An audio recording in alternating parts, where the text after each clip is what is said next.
The last section of chapter 6 that we're going to be covering is 6.4. So we are skipping 6.3.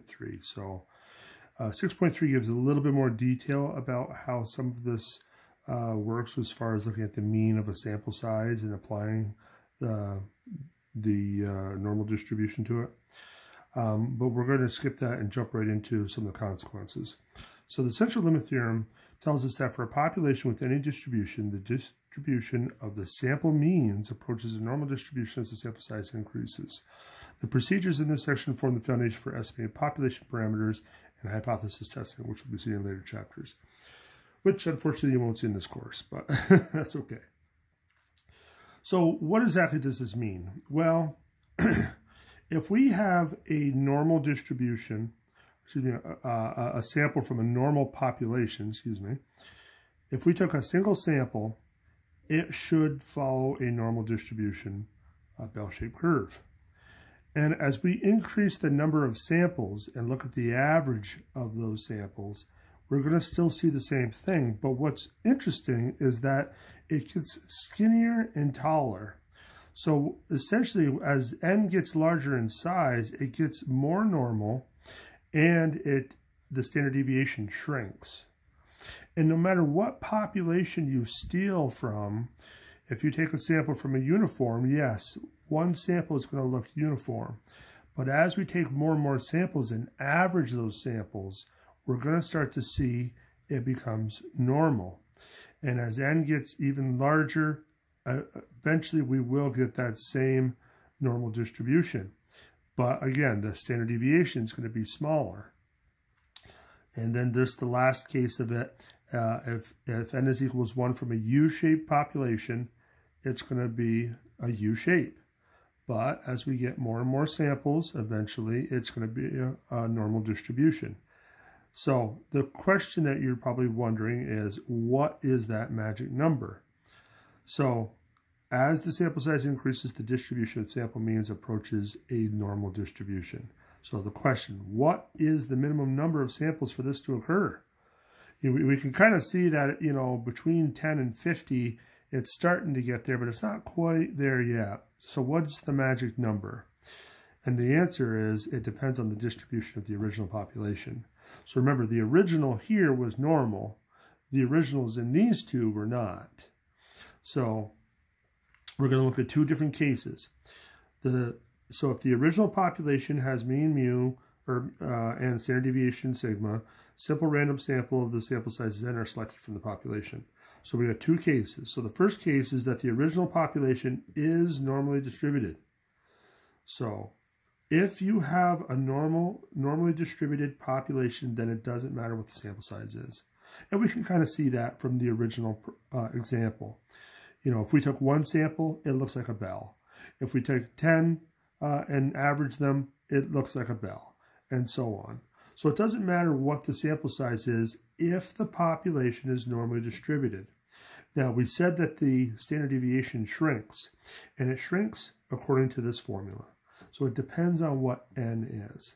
The mean doesn't change. So don't let this notation throw you off. All it's saying is the mean of the samples. So the mean of the sample means, and the standard deviation of the sample means. I don't worry about that. All we care about is on the right-hand side. So when we're doing this, the mean doesn't change. That's the main result. But the standard deviation will change. It shrinks. It compacts the data.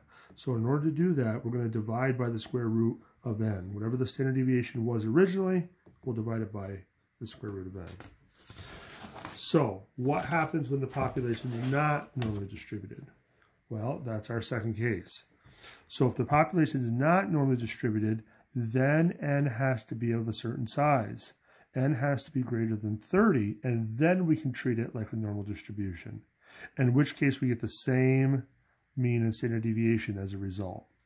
So as long as n is over 30, when it's not normally distributed, then we can still apply the central limit theorem. This is essentially the application of the central limit theorem. So what happens when n is less than or equal to 30? Then we cannot approximate by essential normal distribution, and the essential limit theorem cannot be applied. So we're really only going to be looking at cases that work, but we have to know which of the two cases we're dealing with. So now, to kind of explain that a little bit more, let's look at this first example. So we got, if selecting samples of size n from the original population with a known mean and standard deviation, what must be true about the original population in order to assume that the essential limit theorem applies, given the following sample sizes? So in the first one, n is small. So if we want to guarantee that the essential limit theorem works, that we can apply these techniques here, what do we have to know about the original population? If n is small, then is it the first case or the second case? Hopefully you're saying the first case. So the original population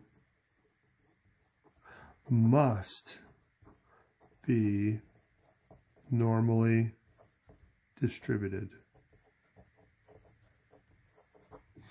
So again, when n is small, anytime n is small, that original population better be normally distributed.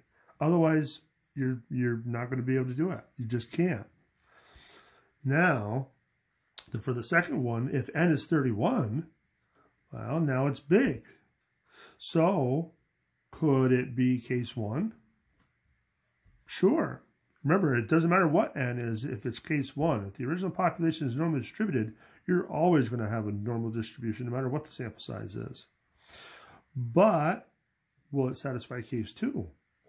And the answer is yes as well, because n is bigger than 30, so we could have any distribution for the population. So our answer is the original population can have any distribution. And I'll put in parentheses here, including normal.